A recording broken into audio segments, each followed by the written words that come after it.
what I'm going to be talking about. Okay, right. So yes, it frightens me somehow the way it affects my mind, and that's a direct quote from somebody posting on the Steam notice board, and Steam is the platform that people go to for video games, a bit like PlayStation World, or yeah, things like that. Okay, so this is a really brief snapshot of my PhD thesis, which has been imminent for a number of years, but hopefully it really is imminent now. So yes, essentially, this is my case for walking simulators as digital storytelling artifacts, so not games, and that in itself is problematic, as we'll see. So this is essentially what I'm going to cover: what they are, what video games are, and this important thing, this notion of immersion, because that's, the holy grail, if you like, for video games in particular. And then I'm going to provide you with proof, and then make some suggestions about, what this could mean for the future. Okay, so what are walking simulators? So they gained this title of walking simulator actually as a derogatory term. And they appear to be games because we play them on gaming consoles, or we play them on PCs. So they appear to be a video game. But there isn't really any gaming action in it. So people said, well, they're not really proper games. It's just a walking simulator. It's a simulator of walking, because that's what you do in these. You walk around and you discover a story as you go. So this is from the Urban Dictionary in 2014, but actually these titles have been around since about 2008.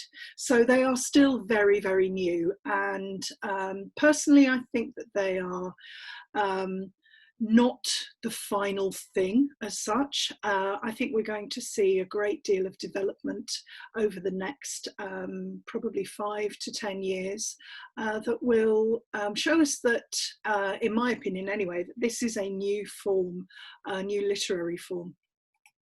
Okay, so yes, a lot of people have said that this is a new genre of video game, and these are the sorts of titles that I'm talking about. So in the top left-hand corner there is The Graveyard, which came from Tale of Tales, who also produced the next one, Along the Path. And they both came out in 2008, 2009, and they are very, very simple. The one that I'm going to be talking about today is the next one, sort of top middle, Dear Esther. But, all of these titles here are all award-winning. A lot of them have won BAFTAs, and they certainly win awards around the globe for what they are as a new either genre of video game or a new storytelling digital artifact. So this is taken from Twitter, and this was actually last year. And so Andrew Walsh, who is a transmedial writer, so he writes for video games, and he writes straightforward fiction and for television and so on. He writes a lot on Twitter, posts a lot on Twitter about digital writing and video games. So you can see there his post from a year ago. And you can also see down at the bottom that when I took this screenshot, certainly there have been 70 responses, and his tweet had been retweeted 123 times, and it had had 447 likes. I responded to him, and I responded with broadly my argument that I've got going on in my PhD, that these aren't games technically. I even tried to drag Jeremy into it, as he's my my main PhD supervisor. And I couldn't bring in my other PhD supervisor, David Hornsby, because he's not on Twitter. Anyway, so I also, of course, included there at the bottom a link to an article that I had published in 2018 about walking sims, and particularly Dear Esther. So let's take a step back. If I say that these are not video games, we need to decide what video games are. So this is the Oxford English Dictionary's definition of a game. And the key points here are this notion of rules, engagement, and a final result. And this is echoed in one of the sort of the main handbooks for anybody interested in digital design for video games from Katie Zarlan and Eric Zimmerman. So you can see there, they've said that a game is a system in which players engage in an artificial conflict defined by rules that results in a quantifiable outcome. So rules, artificial conflict, we could call that engagement, and I will circle back to that, and this quantifiable outcome. In other words, you win or you lose. But novels also have rules. Lots of things have rules. Language has rules. So we can, as I've done here, sort of map novels against video games, broadly speaking, or at least fiction. So, you know, we already have this notion that many, many things that we do have rules. What about the quantifiable outcome, the final result? So these are both screenshots from my own accounts. So you can see there my reading challenge from last year on Goodreads. So yes, there is a bit of bragging going on there. And also that's actually a shared Steam account. So, you know, it's sort of household Steam account.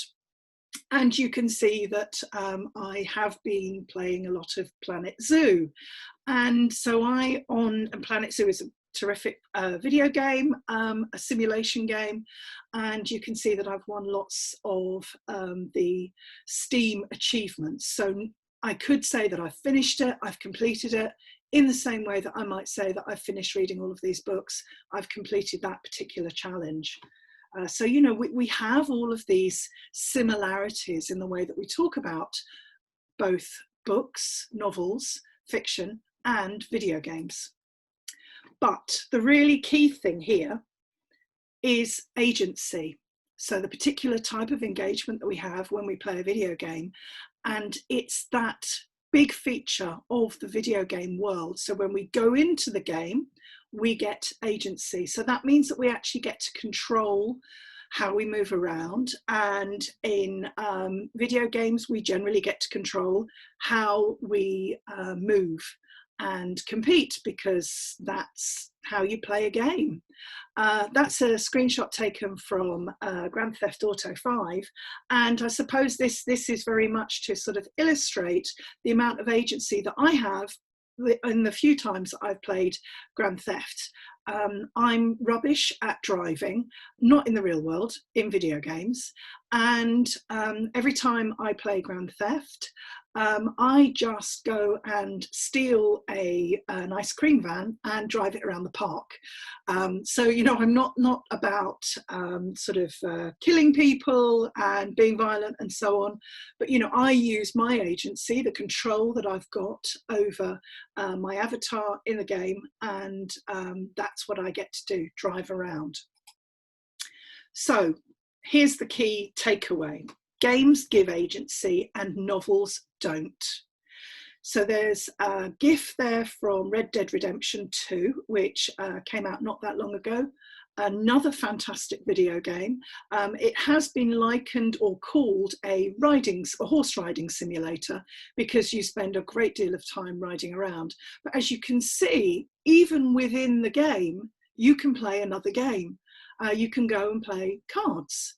But you know, if you follow, it comes from the same developers as Grand Theft Auto, and you know, you can go and behave badly, or you can behave well, but you have control, or limited amount of control. And I say limited because there are some things that you can't do. You can't go beyond the boundaries of the map, as you can't as well in Grand Theft Auto, you know, so there are certain parameters, but broadly speaking, you can do what you want to do. When you're reading a book, you can't do anything that sort of takes you away from the story. You can't change the outcome of the book. You do have physical agency over the book, so you can flip to the end. If you're reading a physical book, you can go to the end and find out who did it, you know, if you're reading an Agatha Christie, and you can read it out of order if you wish, but ultimately you're not actually changing what the author had already intended. Now, we could say that actually you're not changing anything in a video game other than what the developers intended.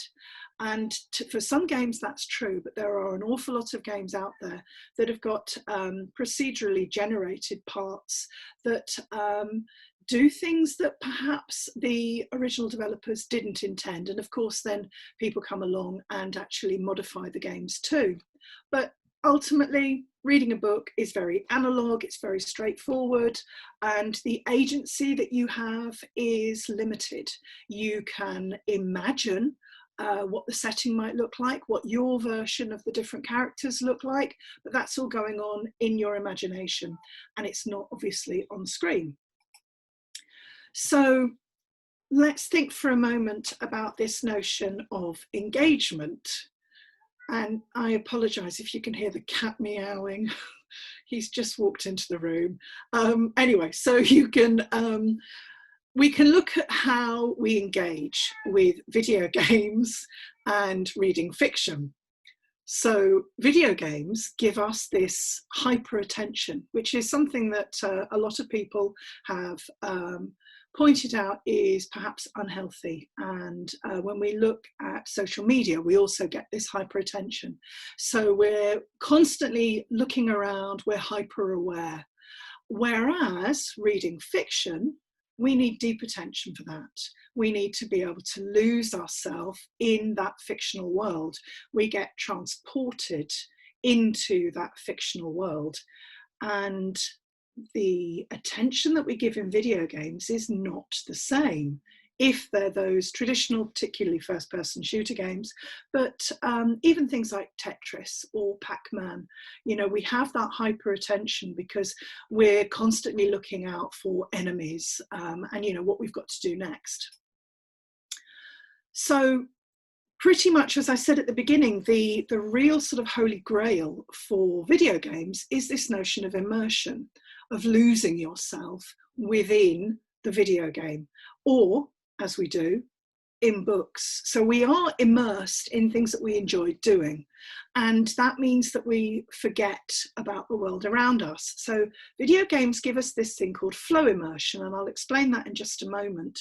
And reading fiction gives us transportation immersion. So in both cases, we forget about the world around us. And we are somehow moved cognitively to a new space. So whether it's an imagined space that we have when we read, or whether it's an actual on-screen space. So this is the theory. So flow immersion comes from what was said 11 years ago by Gene Nakamura and I'm sorry, I've forgotten his first name, but I think it's Michal, but anyway, Csikszentmihalyi, and they talk about this notion of flow immersion. What's important with flow is movement. And as it says there, it's about managing challenges, but it's absolutely about movement. So if surgeons experience flow when they're carrying out a procedure that they're very familiar with, pianists experience flow when they're playing a piece of music that they know well.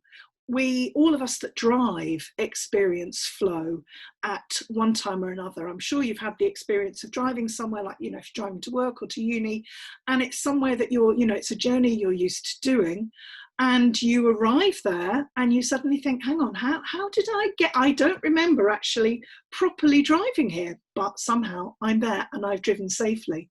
But that's because you're in flow. You're completely engaged, but you're also very calm, and you've moved to this, as they call it, Nakamura and Csikszentmihalyi call, a subjective state. It's not the same when we read. So we have this original model that was devised by Gehrig, transportation immersion, that relies on this metaphor of actually moving, so transporting ourselves into a new place, so a journey. But that's quite limited, and as I say, it's a metaphor, and fortunately it has been expanded, and I will come on to that in a moment. So just to sort of reiterate, flow requires movement. If you don't have movement, you haven't got flow. And so that means that you can be climbing, you know, a rock face, you can be playing a video game. And if it's got repetitive movements in it, what you're in is flow. So if you're playing Call of Duty, you are in flow as you're sort of, you know, chasing zombies or whatever. And if you're reading, you are immersed, but it's a static immersion and it's in your imagination. You are transported into a new world, the world of the book. Walking simulators don't have flow. There is no fast, repetitive movement in a walking simulator. And this is the opening scene of Dear Esther. This is what you're faced with. So the story is a relatively straightforward one, and I say relatively because actually the enjoyment to be had from Dear Esther is absolutely about working out what's going on. So essentially, you are in control of an unseen avatar. So, you know, there is no embodiment. You don't see yourself on screen. Instead, you get to move around using just the keyboard keys of W, A, S, and D. And if you're using, of course, if you're on PlayStation, you get to use a PlayStation controller. But essentially, you get to move backwards, forwards, sideways, and you can control the camera. So you can look up and down. You cannot run. And as you move around the island, you can explore things, but you can't actually pick anything up at all. And as you move around, so bits of the narrative are given to you.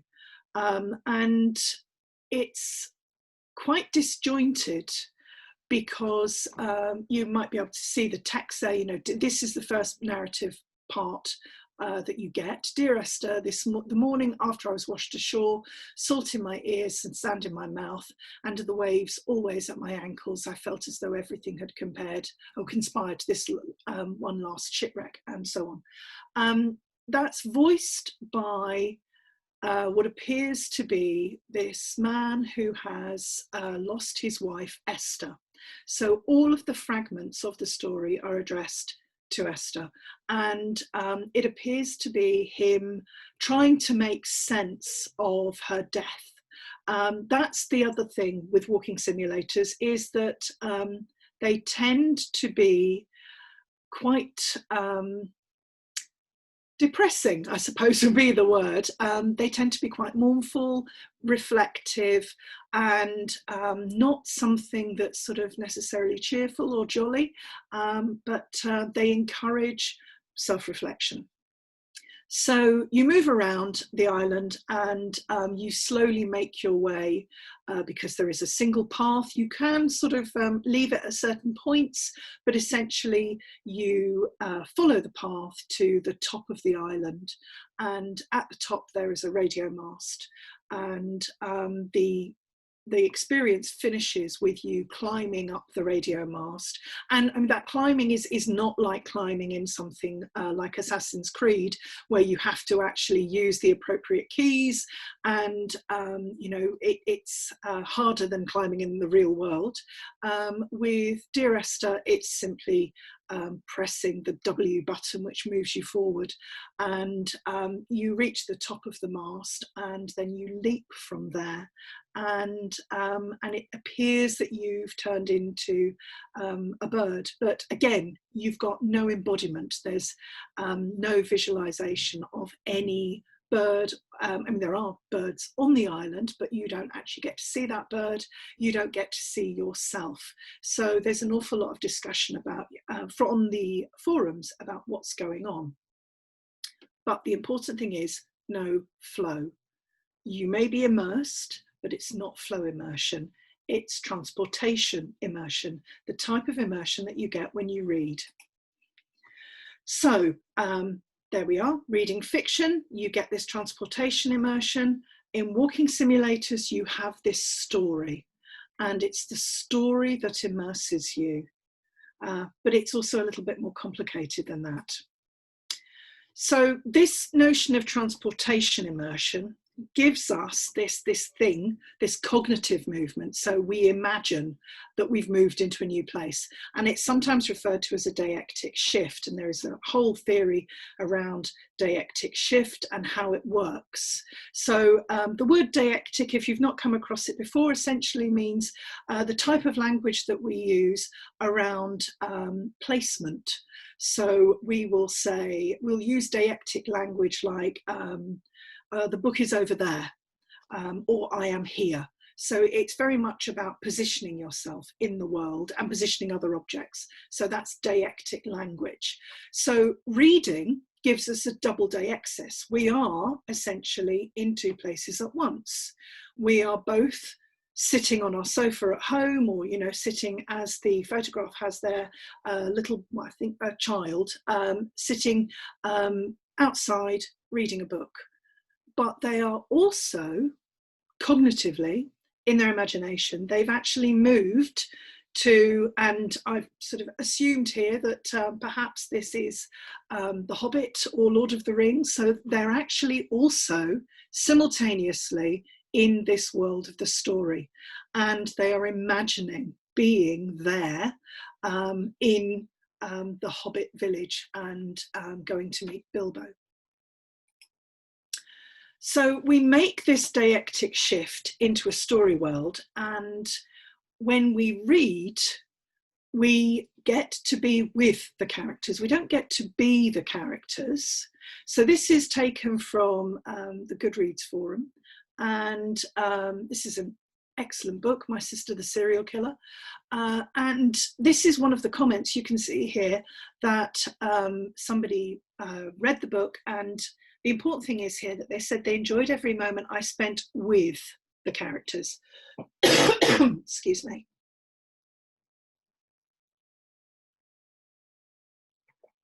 So this is what happens. We're actually with the characters. We don't have agency. We can't change the story. We can imagine it. We can imagine what the characters look like. But essentially, we are observers. We're not participants. So video games also have this notion of a double deixis. We're in the real world, we're actually sitting on the sofa playing a video game, but at the same time, because we have this agency, because we can move around, we're actually in the game world. And particularly with games where we can alter what the avatar, our avatar, looks like, we can then make it look exactly like us, or a version of us that we want to show to the world or show to other players. So particularly in role-playing games and those ones that have sort of multiple players. So that's a screen grab from Fortnite. So, you know, when that came out not that long ago, one of the things that was really sort of the big deal about it, aside from the fact that it was free, was that people were doing particular dances that they copied from the game, and you could make your avatar do this dance. So the point being here, people have got agency. Players can do things within video games, but it's in the game world. Whereas in a story world, we don't have that agency. So we're observers in a story world. In a game world, we are there. We are the on-screen avatar, and we can move our avatar. We've got that agency. So it's all very well and good me sort of telling you all of this, but here's the proof of it.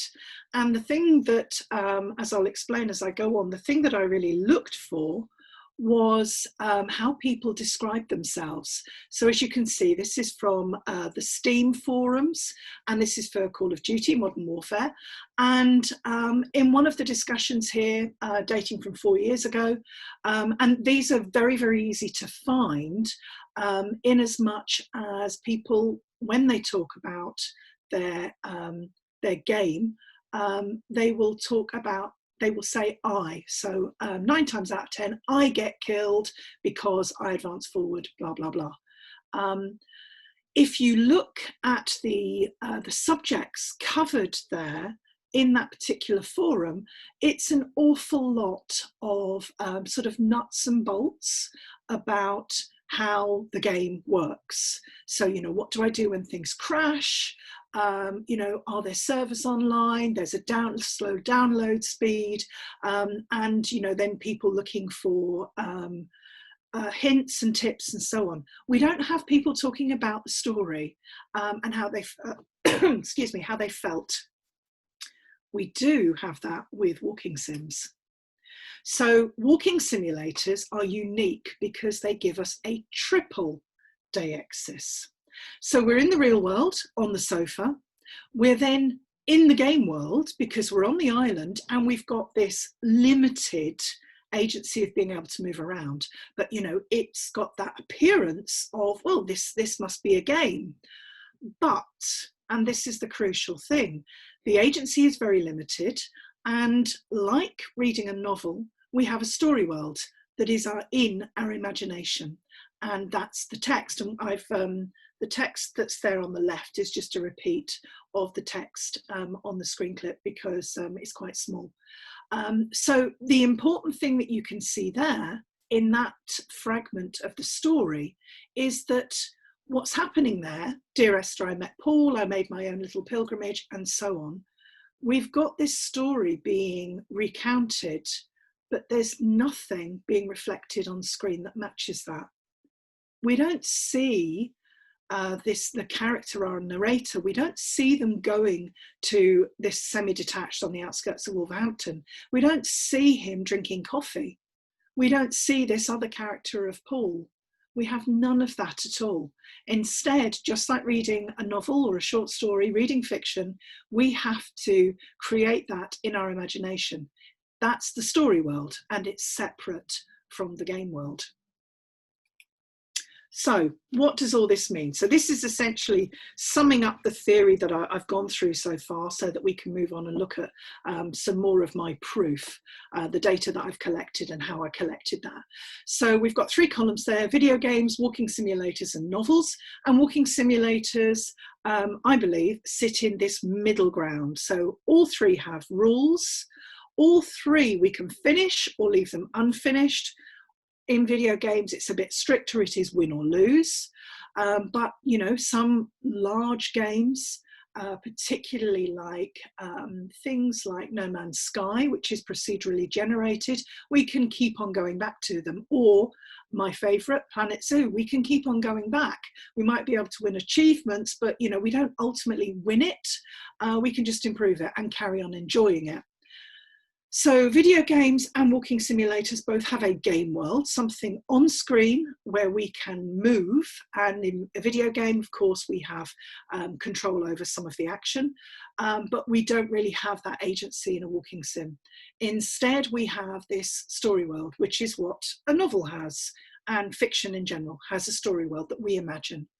So they also have different types of attention. So video games have this hyper attention, and novels have a deep attention. Now, I've left in there untested, in as much as in order to find out whether it's definitely deep attention, which I suspect it is, and certainly the data hints at it, I haven't tested that. So that's something for some way down the line, perhaps. So they all have immersion, because, you know, we like to be immersed in things that we enjoy. So video games, of course, have flow immersion, but novels and walking simulators have transportation immersion. And I'm going to talk about that type of immersion that we experience in both novels and walking simulators a bit more in a moment.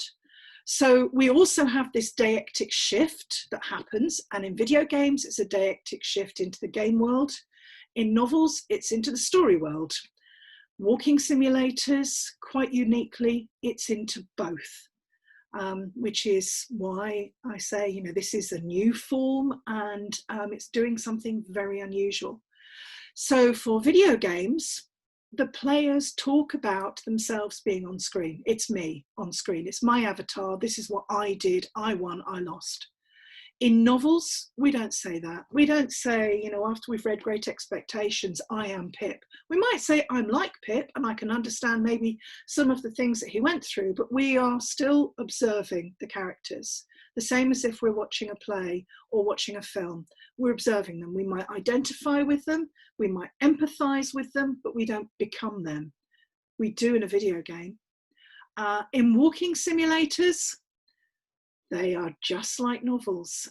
They don't, people that participate, and I've used the word participants because with a walking simulator, you're not a player, because you're not playing.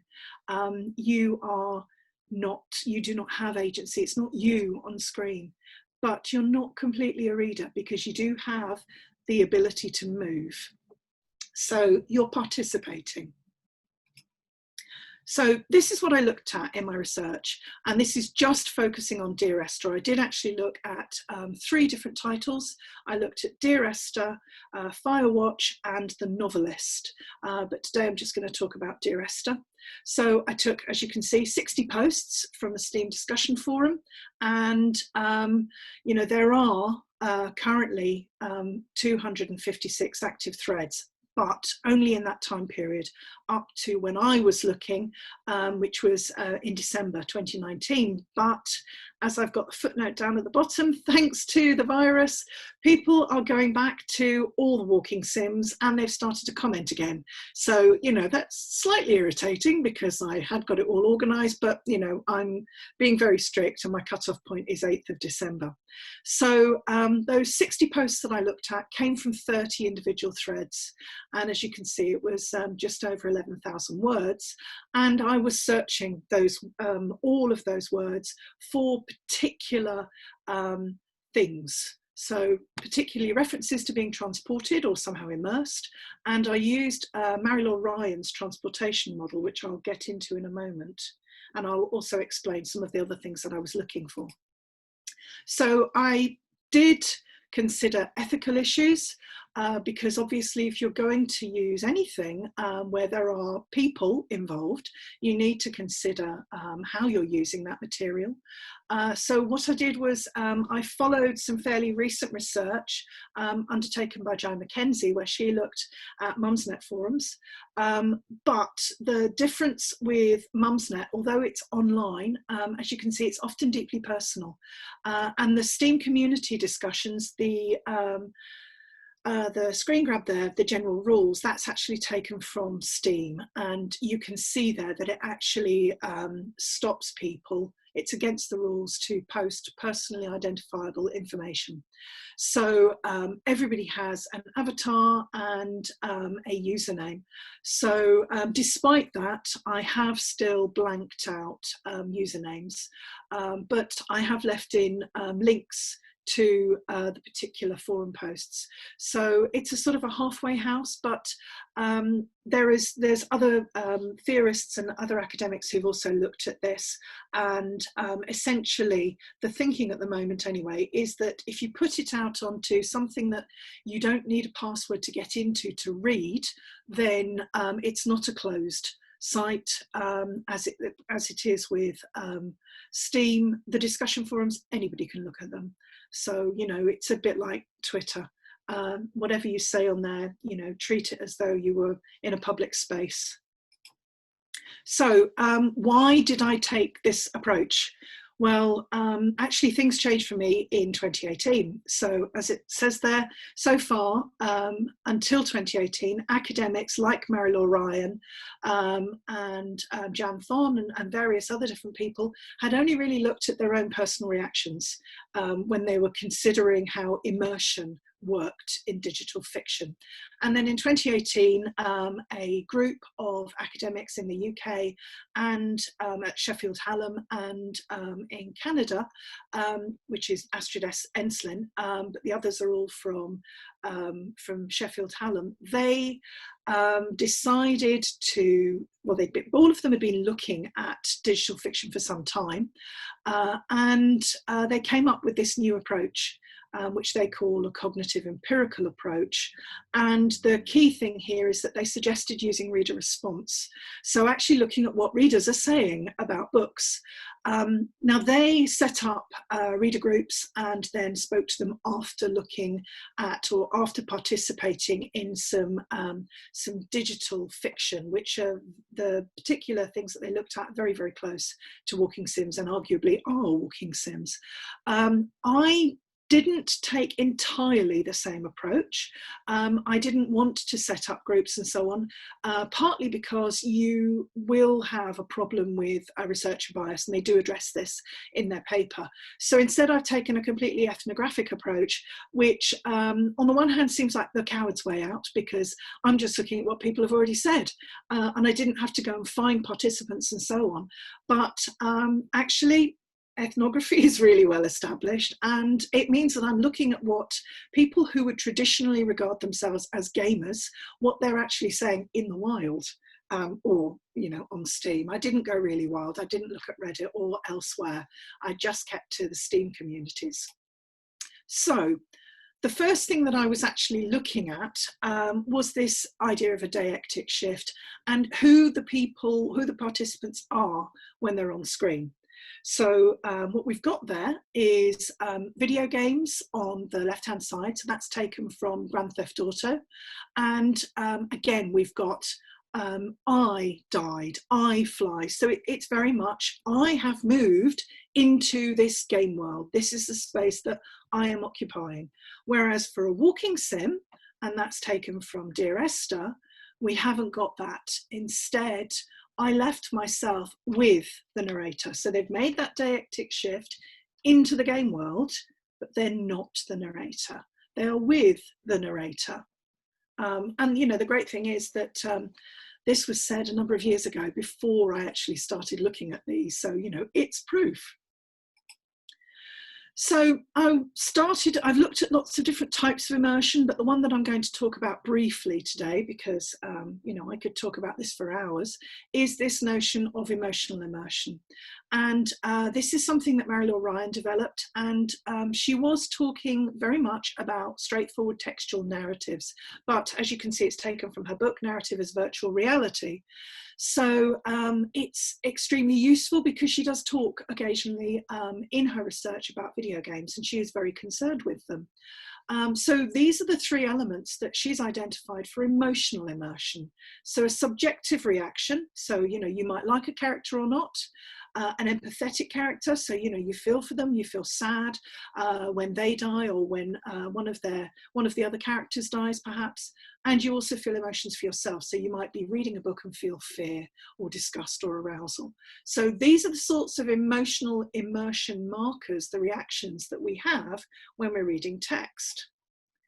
So I looked within all of those 60 posts for the words feel, or feels, or feeling. And I found that it was used 18 times, and that pretty much correlated to roughly 11 11 posts, sorry, that talked very much about emotional immersion and engagement. So that's the repeat there again of, I feel like I left myself somewhere in this game, but it shows us this very accurate description of that shift that somebody had made, that, you know, they were there, with the narrator. They were not the narrator. So we also have subjective reactions. So this is whether they've liked the characters or not. And what we've got here is the first one. You can see the poster is talking about he becomes an alcoholic and is unhappy with himself. So it's what we might expect to see in a book forum, where people talking about the characters and their reaction to it. And the second quote there, interestingly, it says midway down, the narrator's account is suspect. So we've got an unreliable narrator, and we expect to see them quite commonly in literature. We don't expect to see them in video games.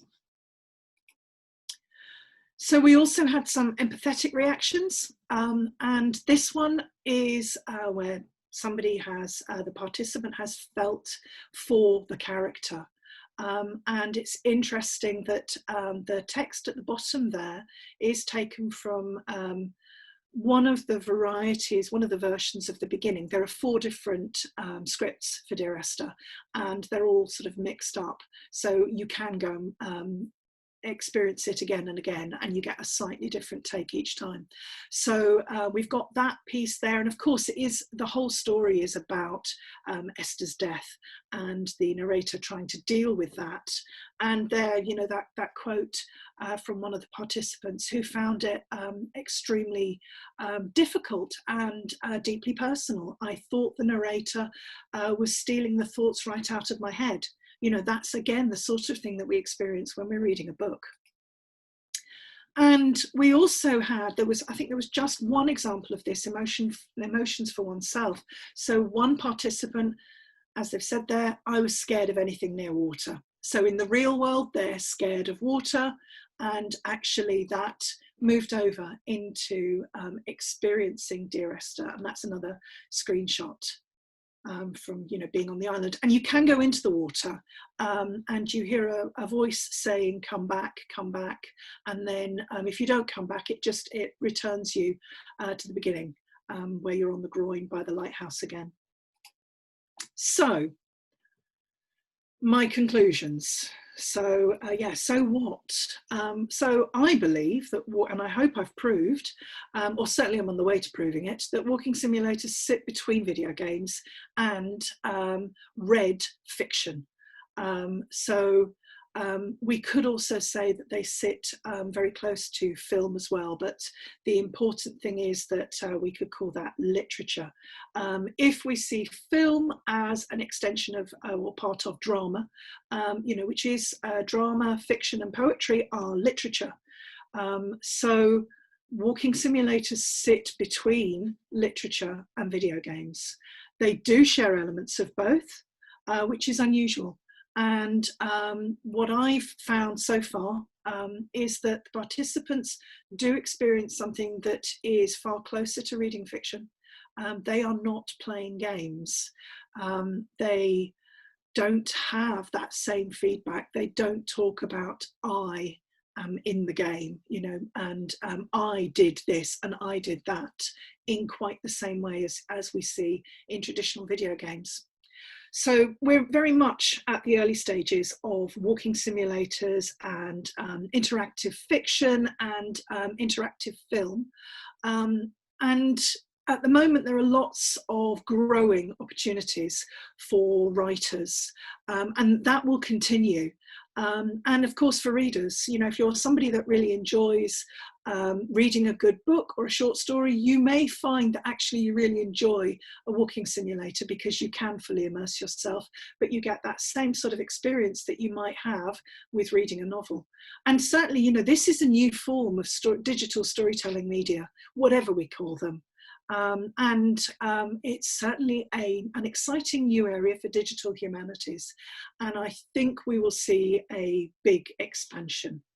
And there's my bibliography, and that's me done. So thank you for listening. And I will take off. Thank you very much, Heidi. People can clap through the reactions. Like to clap. So let me get my camera back. Right, so yeah, like I said in the beginning, raise your hands. I'll be able to see them. Heidi will be able to see them too. Ibi already has a question. Otherwise, you can type in the chat as well. Heidi, you can, yeah, I guess you can handle that. If it gets too much, I can help. But yeah. Oh, can you see, Heidi? Can you see the hands? So Ibi's got the question first. No, So Ibi, you can go ahead. Thank you very much. I love hearing you talk about games and walking sims. So one thing I was wondering about was comparing the sort of immersion in a novel to a walking sim. And I'm not sure that I would say they are the same. So I played Dear Esther, but so when you read a novel, you're reading continuously, and then you might get to a bit and you think, oh, what's going to happen next, and maybe you start reading faster. And I feel like there's a certain amount of flow also in the way that your eyes move over the page as you read, and that's something that is, I think, missing from a walking sim. And what I found quite sort of a bit in the way of immersion with Dear Esther was that the narrative then stops and you have then to move somewhere else for the next part to start. Yeah. So you don't have this continuous immersion in the same way as you have when you read a novel, if that makes sense. I think that that's, to a certain extent, that's true of Dear Esther. Some of the other titles, so like Firewatch, that has a more perhaps continuous immersion. So, and also it's the fact that these are very sort of new. But as far as that notion of suspense, so that comes under spatiotemporal immersion. And there is evidence in the data that I've got to suggest that people who are participating in Dear Esther and in the other walking sims I've looked at, they're actually getting that same suspense type of immersion. But it's, yes, it's not quite the same, but it's certainly, they've got shared elements, and it's not what you're getting in a video game. But yeah, walking sims are not novels. But you know, as I say, there's some shared elements between them, and it seems like, you know, these are a sort of a new thing. But as I say, yes, they do have suspense. You don't, in a walking sim, you don't get what's called meta suspense. So you know that idea of if you're watching something like Doctor Who, and or you know, an Avengers movie, and you know that it's going to be an hour and 10 minutes long, and you know you've sort of reached you know, sort of 55 minutes, and you think, well, they've got 15 minutes left, how are they going to save the world? So you know, you have, and the same when you're reading a novel, you know, you're sort of you've almost finished and you've got like the last chapter, and you're also thinking, how are they going to tie all of this up?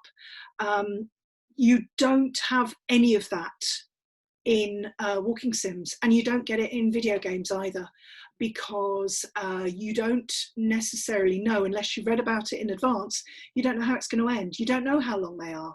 And a lot of people complain about this on the forums, because particularly with Firewatch, and even with Dear Esther, but Firewatch is the one that's really had a huge amount of moaning, because people have said, oh, it took me 40 minutes and that's it, you know, and I paid $10 for this, you know. So yeah, so you do get suspense, but not the whole amount of immersive suspense. So yeah, I didn't cover suspense, as I say, I just looked at emotional today, but yeah, there is evidence in there. But definitely you do, or you can slip out of the story world immersion. And what carries people through, certainly from, again, the data that's on the STEAM forums, is the game world immersion, even though it's not a flow immersion. There's a couple of people who've said that they like to play Dear Esther, even though they've, or not play, experience, even though they've been through it a number of times, they quite like to get themselves a drink and turn the lights out, big screen, and just immerse themselves in that world. And people also do that in the other title from the Chinese Room, who created Dear Esther, which is Everybody's Gone to the Rapture. And that looks like a Shropshire village, and people like to visit there, which is a really strange thing to do, but yeah, that's what they do. Thank you. There's Christina and Naomi who have their hands up, and then we have a few questions in the chat. So Christina first. Okay. Can I just ask a question about how the theory works?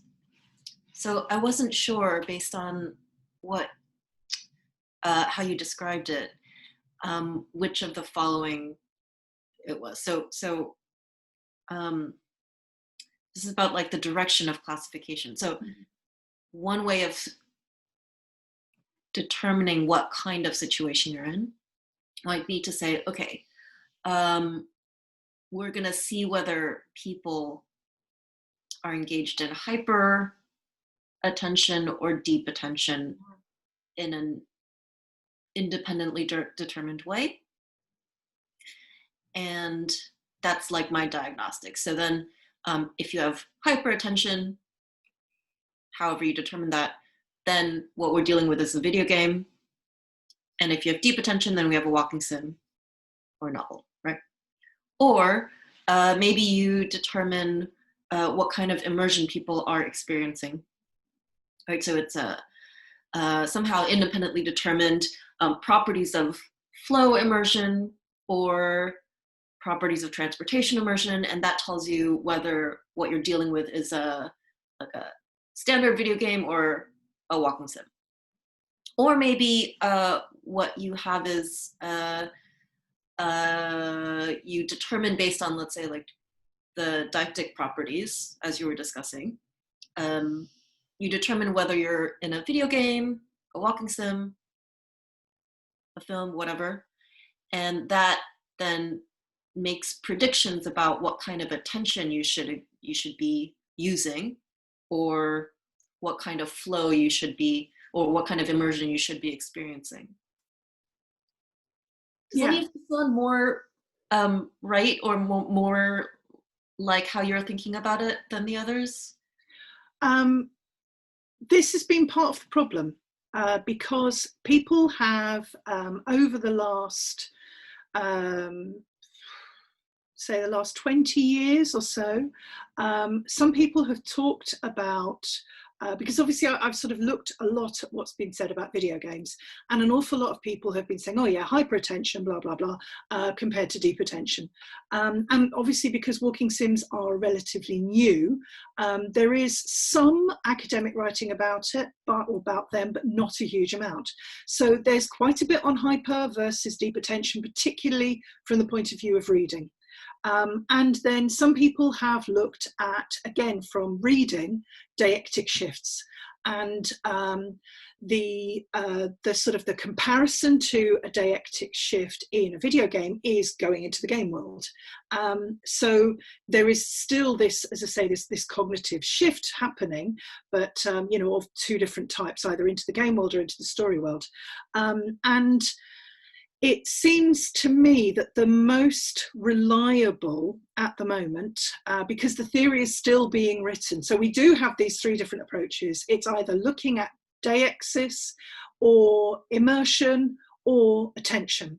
And the one that seems to be the most useful, particularly for digital literature and walking sims, is looking at the immersion, because the notion of hyper versus deep attention, yes, I perhaps could set up some type of experiment, you know, where I sort of tried to work out exactly which was going on. But that's sort of been, as I say, broadly established as an either video game or reading. So the only one that is sort of really, as I say, really useful is this notion of immersion, but coupled in with this idea of deictic shift. So, I mean, this is the big problem, as I say, that I've actually faced. And one of the reasons why it's taken me so far 8 years to write this PhD is that you know, I've been doing it for sort of 8 years.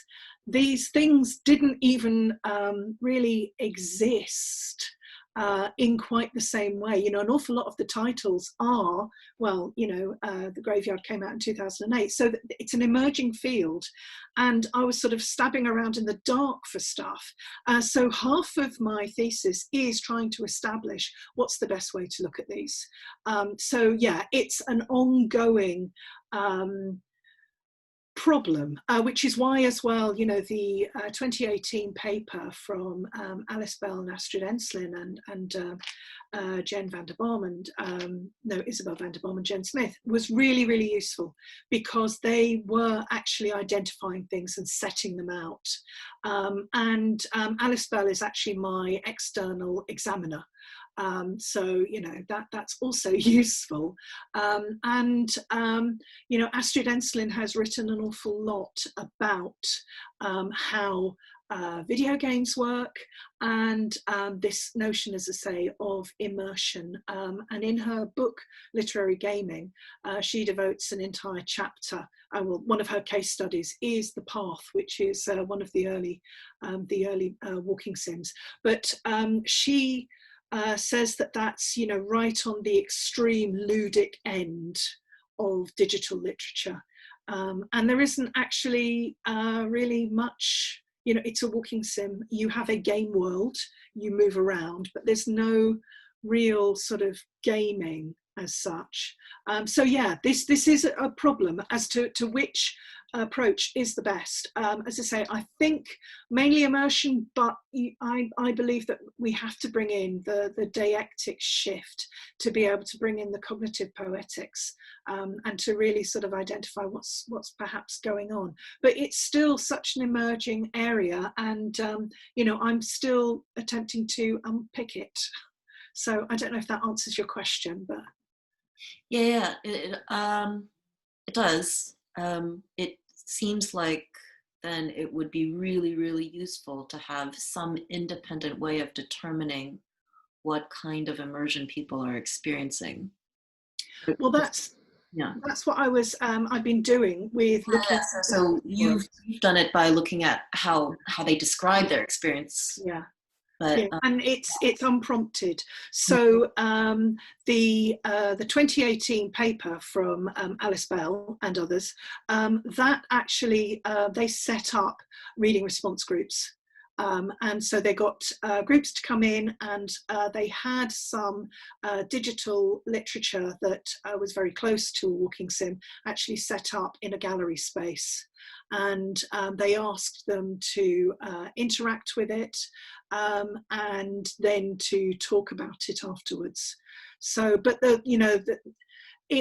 that's certainly one approach, but I wanted to have something that was less directed by me. And I, you know, that's why I really sort of wanted to look at what people were saying in the wild as such, and then to see whether it was possible to determine what type of immersion. And certainly my data, which, you know, I only showed you a tiny bit of it, the data suggests that it is possible to identify what's going on.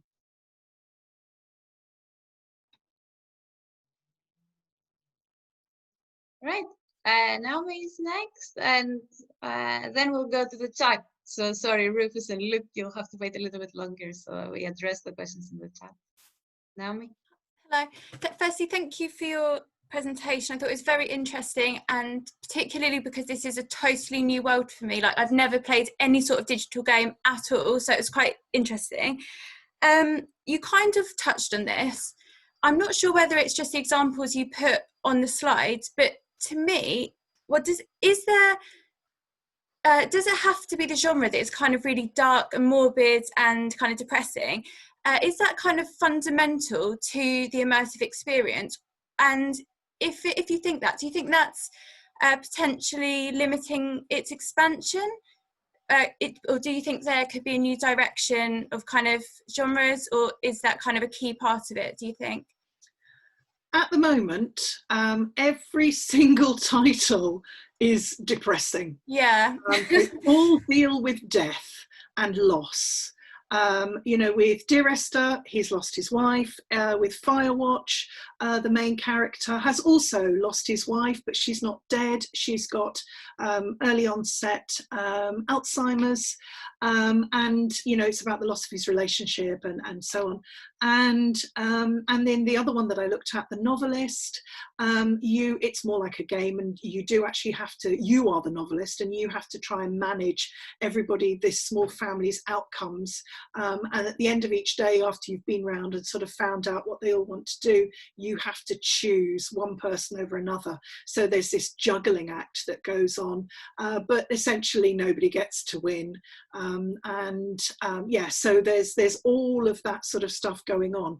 There are some walking sims that aren't wholly depressing, but they come from one particular, at the moment, they come from one particular developer, and that's two titles, the Stanley Parable and the Beginner's Guide, which both were written by Davy Redden, and they have quite a lot of humour in them, although the Beginner's Guide is about the loss of a friendship. The Stanley Parable is has been called an anti-game because it's lots of branching narratives, so there's multiple different threads, and some of it, as I say, is quite humorous.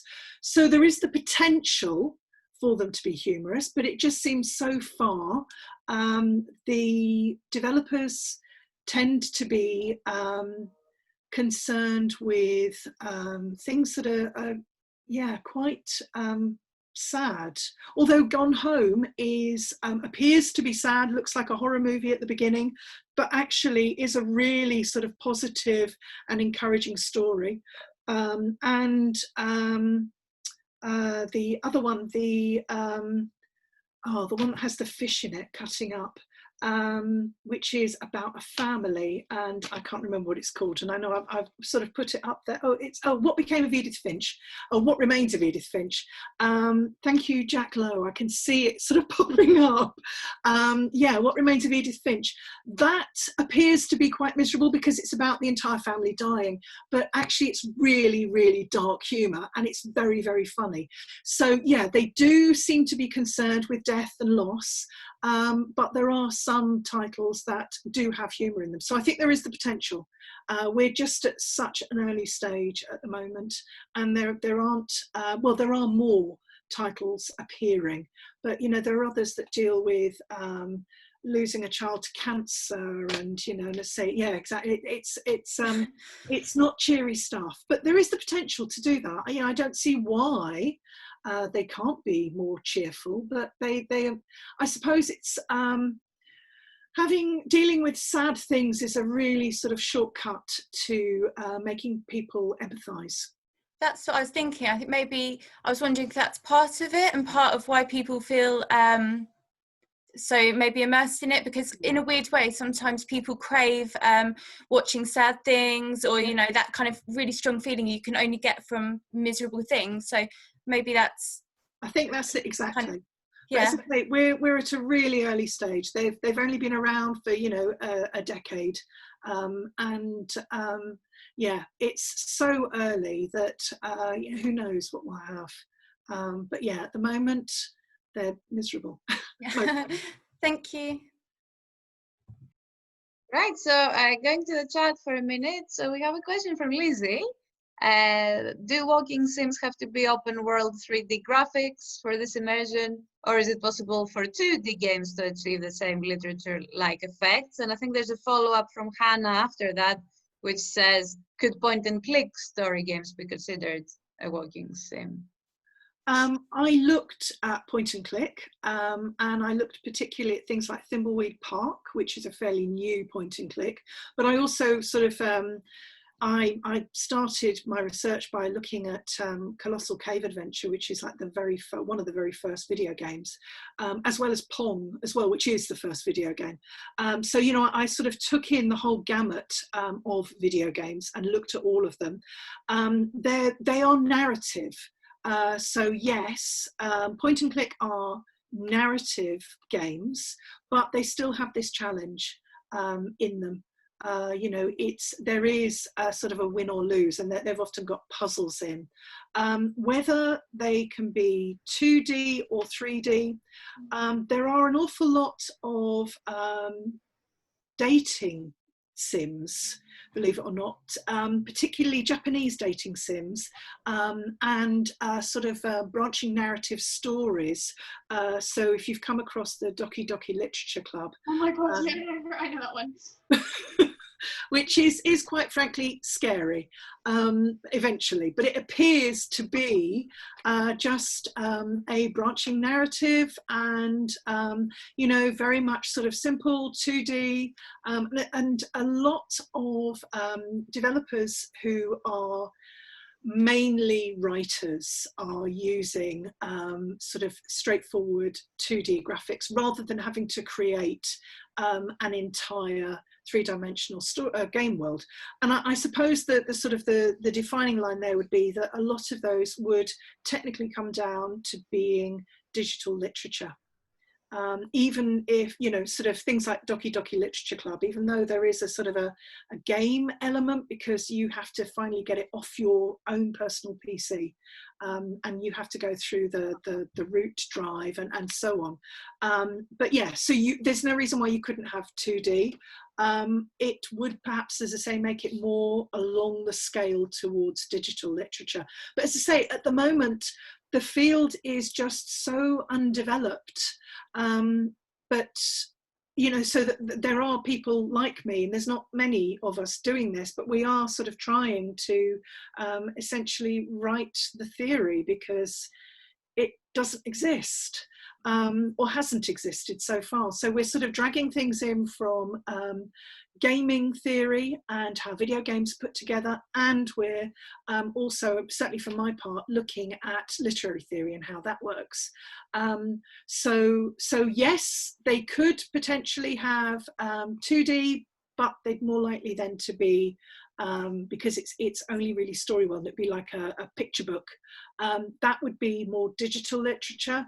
Yes, we could have point and click, but that gives you agency. You have some sort of control. So that's more likely to be on the scale the other way, going more towards a game. So yeah, so they do sort of, they are on the same scale, but I suppose if walking sims are right slap bang in the middle, point and click is more game, and 2D static graphics is more literature. Come back, Liz. Thank you. Right, Jerry was asking, did you think about using a corpus approach? To some extent, well, I mean, not as Jeremy well knows. Linguistics is not my background, so you know, the knowledge of corpus linguistics is what I've picked up along the way. That said, I have sort of strangely dipped my toes into it with this, you know, where I sort of collected everything and, you know, collated all of the posts and copied and pasted them into a Word document so that I could actually search for how many times certain terms appeared.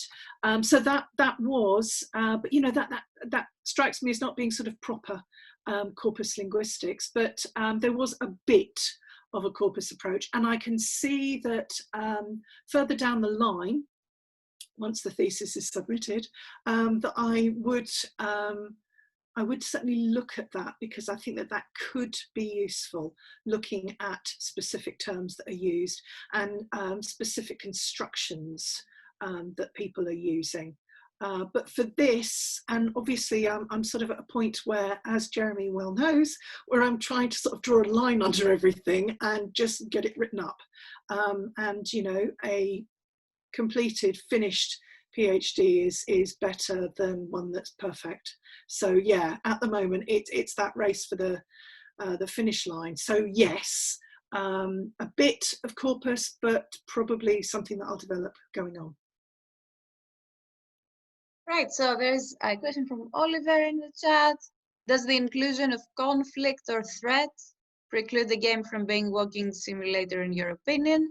A game like Layers of Fear is very similar to walking sims in that you're in first person, unraveling the story of a single narrator by exploring a digital space. Think Gone Home. But there are jump scares, suspense moments of genuine fear. The game has no fail state. You can't die, but there's a sort of external pressure pushing the player towards a goal. Does that make it something other than a walking sim? I haven't played that or, you know, looked at that particular title. So can you, oh, it's in, yeah, can you tell me what it was called again, Eleni? I'm muted, sorry. Yeah, Layers of Fear was it. Layers of Fear. So, I mean, it certainly, it sounds like it could be a walking sim. I mean, one of the titles that I did look at early on was the horror game Soma. Because that has a story, and you know, I wanted to see whether there was a separate story world. You know, that was the sort of the really important thing, whether there is something generally in text. Now, I didn't really get into this in my talk, but essentially sort of a sort of superfluous story plot line going on, and walking sims, a lot of them seem to have this superfluous intrigue that you don't really need. You can kind of carry on throughout the entire game world, and you can still sort of say that you've completed it and you've understood it and so on, but there are threads of extras, if you like, that you read and then mean things to you. And certainly all of my case studies have got superfluous intrigue and an awful lot of, you know, things like Gone Home, you work out the entire story of what's happened to all of the different characters, and likewise with What Remains of Edith Finch, the same thing happens. You know, you've got extra stuff going on. So it sounds as though Layers of Fear may well actually, yeah, be a type of walking sim. And I'm only saying type because this notion of conflict that's in it. But you know, yeah, I mean, generally a walking sim doesn't have, it might have things that frighten you, but it doesn't generally have this feeling of conflict. And also the key thing that you mentioned was that Layers of Fear, you can't die. So that would make me think that, yeah, that's a walking sim. I suppose the thing, because we're in such early stages, the thing is that it's very difficult to put complete boundaries around these titles and say everything that doesn't do this isn't a walking sim. You know, it is very much a sort of a continuous line with, you know, Tetris at one end and a piece of digital literature at the other. And then walking sims, as I say, is sort of in the middle, but that, you know, there are things that are doing extras around that, and that's also what I meant when I said that, you know, this is a really developing field. And I think that you know, we're sort of, I've seen it sort of likened to being at the beginning of film. We're in a beginning stage of a new form of media.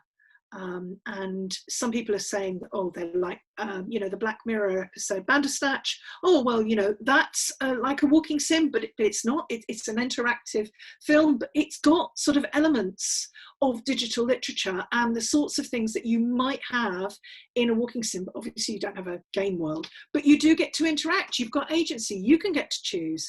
So yeah, it's a very, very sort of strange place that we're in at the moment, and I think, you know, it's going to continue to develop, and hopefully more people will, as they are, will sort of continue to write about it and publish about it, because at the moment there's very little out there.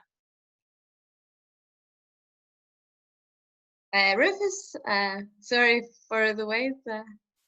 I hope you okay. can. So first I want to say hi. Thanks for the talk, Heidi. It was really interesting. But I kind of had a couple of questions on sort of borderline cases for this. So on the one hand, in Edith Finch as well, you mentioned the fish scene, but there's also when you're flying as that girl near the star, and they kind of have moments of immersion where you're doing an action, despite, I think, would very clearly be in this walking simulator thing. But then on the other hand, so the idea of like a whole pick your own path physical book as well, you know, with what you were speaking about, a book is kind of a novel is from beginning to end, but they have different endings. So do they quite count as books? And I just want to know what your take was on these kind of middling bits.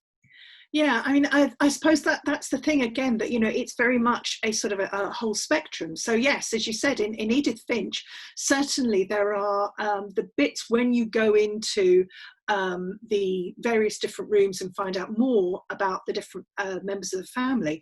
You know, when you're cutting up the fish, that's a perfect example of flow. Because, you know, you are having, when you're actually experiencing it, you are actually there. You know, when I was sort of going through it, I was there, you know, trying to cut up the fish and to keep the story going. And then you see that your character is then immersed in the flow of cutting up the fish, but he's imagining himself as you know, a king in this kingdom, and you get this wonderful fairy tale. So there's sort of flow going on as well as transportation. So, you know, that it's a really interesting example, and why I stayed away from it as one of my case studies, because it's far too complex. But, you know, I no doubt will write about it at some point in the future. So yeah, there are sort of some things like Edith Finch that are layered, and they're doing multiple different things. And when it comes to sort of a branching narrative, that's definitely a sort of a different type of narrative that is part of literature. So yeah, when you have sort of choose your own adventure story, yes, you do get to have agency in as much as you get to choose which story thread you follow. But ultimately it's still quite limited, because although the author has come up with you know, this sort of choice, it's still only going to be maybe 8 or 10 different outcomes, you know, as it was with sort of Bandersnatch. And you know, that's the thing with Dear Esther, the outcome doesn't change. And in fact with Firewatch as well, there are only 2 different outcomes, and they're both almost identical to one another.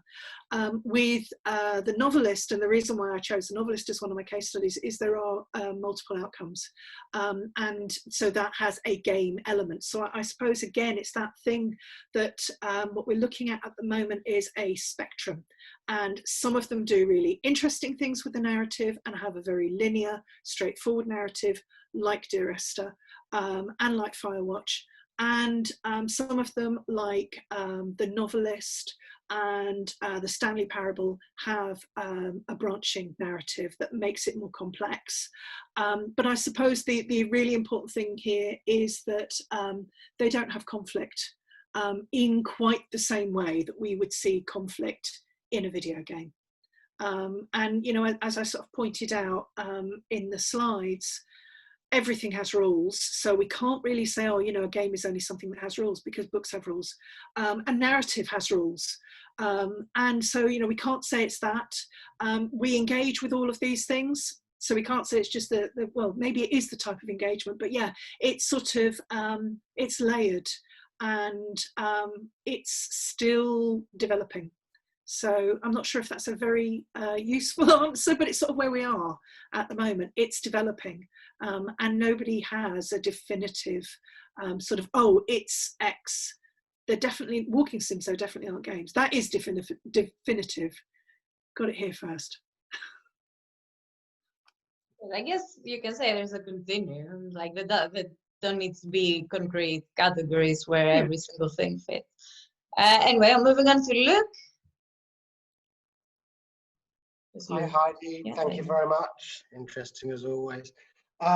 Much like Naomi, I'm not overly aware of this field, but it's always interesting to know about and to learn about. And actually it links perfectly on to what's just been said. I think there's this idea of purity in the definition of what a walking sim is. And it seems to be that the people that play them are the people that want to be the most purist of the people that judge it. And I'm just thinking, with regards to the fields I work with and other things we've spoken about, with regards to television and the development of immersive television with Bandersnatch, and theatre and immersive theatre like Punch Drunk, and that's even led on to things like escape rooms becoming popular and stuff like that. And the choose your own route with literature. Immersive theatre is still regarded as theatre. Immersive television is still regarded as television. Choose your own narrative is still literature. What is the fear of a walking sim being defined as a game? Why, if we look at the advancement of what's going to happen, and as you say, we're still in the early stages of walking sims here, the likelihood is they're going to get swallowed more by the computer game market than any other. Literature can't have it back. It's gone too far. So it's going to be the computer game market that are going to take this further. And like Eleni put quite early in the chat, you know, VR is probably the way this is likely to advance. And I'm wondering where there's this antagonism or this fear of it becoming a computer game. And why is there a nervousness around that? If there is one, I mean, hopefully you can shed some light on that. I think historically there's been a problem that actually goes back to the whole Gamergate issue, when and sort of the please shed light on what Gamergate. Okay, so Gamergate was it was all to do with essentially sort of a hardcore of gamers who sort of particularly can be found, yes, on places like Reddit, but also sort of in the wild west of the internet and places like 4chan. And there was very much a dislike of a number of female developers, and it sort of being a case of, well, you know, video games are for a purely male enjoyment, and you know, women have no place in this, which actually isn't the case. None of the demographics support that, but male gamers tend to be more vocal, or, you know, as I'm sure a lot of us have experienced, if you are a woman online in general, if it's very clear that you have a female name, or your avatar is quite evidently female, you will get sort of approached in certain ways. You know, we've all received those types of messages at one time or another. So Gamergate was sort of tied in with that, and walking sims got sort of dredged up and are strangely sort of linked to it, because it was very much this marking of territory. And so the screenshot that I shared, that was taken from the Urban Dictionary, you know, was 2014, but one of the quotes in there was, and you hear this even now, these aren't even games, you know, why are you playing, these aren't games, these are rubbish, all you're doing is walking, it's a walking simulator, why would you want to play that, you don't play. So that's been sort of some of the problem. But equally, there are an awful lot of people writing about these that say, well, but you know, they are games. And as you said, you know, you go to them on a video game platform, and you know, you use the same controllers as you do as when you're, you know, playing Formula One or, you know, FIFA or whatever. You're using those same controllers. You've got an on-screen world. So there are all of these sort of elements, but there's no proper game going on. You know, there's no conflict, there's no challenge, and so on. You either complete them or you don't. And I suppose for my part, because my background is a literary one, I wanted to sort of attempt to establish this as part of digital humanities, and not being something that is just grabbed for gaming, because it's not. And actually there is an awful lot to suggest that, you know, this is perhaps a really good way in to online or sort of digital storytelling experiences that an awful lot of people who don't want to play video games, you know, who will sort of say, oh, you know, I don't want to play them because they're violent, and you know, they're very antisocial, and you know, people, teenagers spend far too much time on them, and you know, it rots your brain, blah blah blah. But you know, that thing about, oh, they rot your brain, we heard all of that for television, we heard it for radio, we heard it for books, the novel, you know, when novels first came out, the same thing. You know, we even heard it when writing first appeared. There's a great quote from Plato who says that, you know, everybody will forget everything because they're not learning it by rote and they're writing it down. You know, what rubbish. So yeah, I suppose it's, you know, we're still in an evolving form. I agree that, you know, people will continue to say that they're games. Technically, as I say, they're not, and I think that it could be useful to identify them as something in between, because as I say, there's people that don't want to play video games. Just a very quick follow-up. Sorry, it sounds a bit like the Corona update, but just a quick follow-up. Just people still use the verb play with regards to them? Do they say I'm playing these? Yeah. Or do they say I'm reading them? No, they say I play. They say I'm playing. Yeah. Like Because a game. it has a game world. It Right. has a game world. But they do say I play because, as I say, it has a game world where you can move around, you've got agency.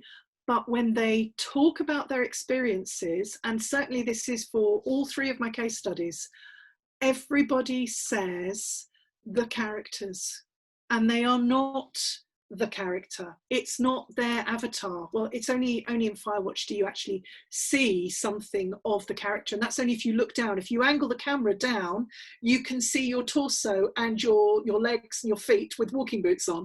And if you there's one bit where you can take a photograph of yourself, so you do actually get to see yourself. But people talk about the character Henry and what Henry does. There's this distance, you know, that you would talk about in a film or from reading a book. So they don't say I in quite the same way. As I say, they are distanced. So yeah, it's a really, really strange in-between space, which is why, you know, I think it's so interesting, because there's been nothing quite like this before. Thank you so much, Heidi. Thank you. Hey, Doug, sorry to keep you waiting. Hi, yeah, thank you, Heidi. That was a really interesting talk. I just want to say I'm not from this department. I just follow Heidi on Twitter, so I saw that this talk was happening, and so I do research on walking sims. I've done a research project for 3 years on walking sims. My background is in geography, so yes, I've explored these questions quite a bit, which is why I found this talk so interesting. I made so many notes, but I'm going to. Annoyingly, my question has kind of been subsumed by the earlier questions to a certain degree, because it's about this issue of sort of categorization, but I'm going to try and put it my own sort of spin on it. So I really want to push back, I guess, on this separation and categorization of walking sims versus games. There are a few things that I kind of took note of in your talk that I wanted to sort of address. So the flow issue and like the flow immersion thing.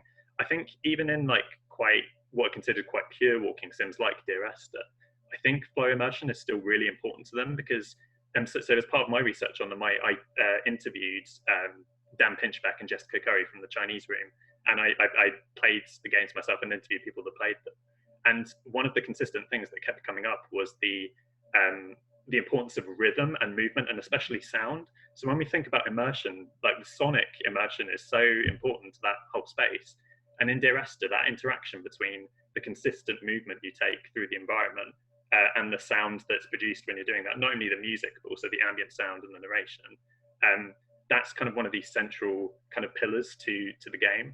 And that's one of the reasons why I'd say that element of interactivity and agency is kind of really important to the experience of the story you get. So that's one kind of thread of my thinking.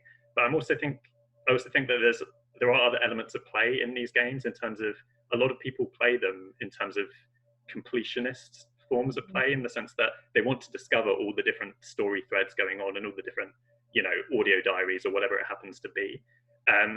And also the whole exploratory aspect of things. So the way I tend to look at these games, and particularly when you think about the term walking sim, is in terms of like a psychogeographical approach. So when you're walking through an environment, that in itself is a very inherently immersive activity. But exploration generally is such a, you know, it's so positively affective in terms of how you experience the environment around you. And in many people's everyday lives, you can't do those kinds of explorative activities that you can do in a game world. So I'd say that is actually a sort of example of play as well. But you can also, as you already addressed, you can look at like detective novels and how people kind of piece together things through the movement through the text, I suppose.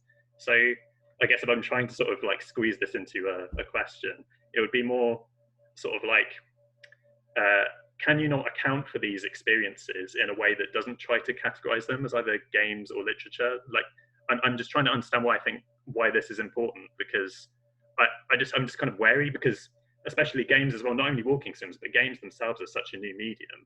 I'm particularly wary of putting boundaries around them in terms of agency, and some of the things people have said about games in terms of ludology and narratology. Those arguments have already been, you know, rehearsed like tens of millions of times. So yeah, I'm just questioning this kind of boundedness and whether it's actually important, and whether we should focus more on the experiences that are generated from these media. Yeah, I mean, I sort of agree with you, and yes, absolutely. It's, I mean, I think one of the really positive things about them is this whole notion of sort of psychogeography and being able to immerse yourself in a world. And, you know, I mentioned in the slides that, you know, people have started going back to Dear Esther and other titles, and, you know, during the lockdown, because you can, and in fact, Melissa Kagan had a piece published in The Guardian not that long ago, talking about, well, you know, you can actually walk around in these things, you can get outside, or, you know, in a version of a world. So yeah, I think that that's, yeah, I do think that it's very, very hard to properly put clear boundaries. And I suppose one of the reasons why I have actually sort of taken quite a stance on this is partly because on a purely sort of selfish point of view, I want to actually make it matter to people. You know, I want to increase the dialogue around these. And if I come out and say repeatedly, oh, they're not games, they're not games, you know, Melissa Kagan and I had a discussion about this in Cork at the Electronic Literature conference last July. So, you know, and she's very much for the opinion they are games. So, you know, that, yeah, I'm only for that. Absolutely. I don't think that we can definitively say, yes, it's a game, because, or no, it's literature, because there are so many overlaps, and that, as I say, is what makes it really interesting for me. And yeah, I just want people to sort of to actually go and experience them and to write about them, so that, you know, more people can experience them. And yeah, so I am being, I suppose, deliberately, yeah, I'm deliberately baiting. I am clickbait. Yeah, well, I'm all for that. That's great. Okay, do we have any last comments, questions or comments? We've already gone a bit past the time anyway, but Have any last comments? No? Okay, thanks again, Heidi. Thank you so much for this fascinating session. We learned a lot today about the games. And thanks everyone for coming. We have 3 more planned sessions. I put the program in the chat as well if you wanted to see it. So it's Luke and Ines next week. So again, we'll advertise through CLL, and I'll see you next week. Great. Thank you for listening. It's really great to see some people who I know in the real world.